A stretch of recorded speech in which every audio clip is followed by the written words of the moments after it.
علیکم نئی ویډیو سره تاسو خل کړی وایو امید لرم چې تاسو ټول به روغ خوشحاله وئ ژوند په مزو کې به وئ دوستانو ډېر ښه خبر رامخې ته شو چې مفتي سردار علي حقاني شهید صاحب اصلي قاتلان راښکاره شول قاتلان څوک دي قاتلانو مفتي سردار علي حقاني شهید صاحب په کومه طریقه باندې شهید کو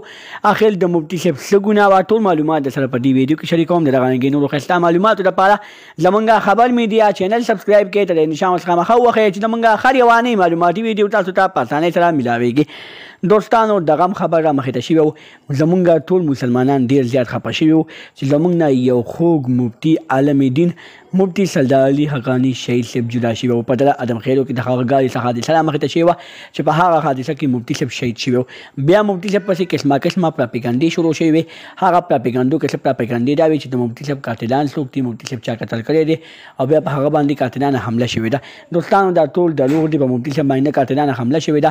نه پې چا قتل کړی دی مفتي صاحب یو حادثه را مخې ته شوې وه چې په هغه حادثه کې مفتي سردار علي حقاني شهید صاحب شهید شوی و د هغه شهادت په دې د هغه په عملنامه کې دوستانو د هغه په عملنامه کې چې هغه کله پیدا شوی دی د هغه پیدا کولو نه مخکې الله تعالی د شهادت لیکلی او هغه شهادت ورته میلو شو خو دوستانو موږ ټولو ته پکار دي چې موږ ټول د مفتي سردار علي حقاني شهید صاحب په حملې سره څه تعاون وکړو چې داسې قسمه تعاون ورسره وکړو چې د هغوی ګزاره پرې کېږي د هغوی د میاشتې خرچه پرې وځي د هغوی د بچو د سکول د مدرسې د ټولو خرچه پرې وځي موږ ته پکار دي چې موږ مفتي صاحب پسې نورې پراپیګنډې نه کوو مفتي صاحب زموږ یو خوږ مفتي و زموږ نه جدا شو مرګ ژوند دا د الله په لاس کې دی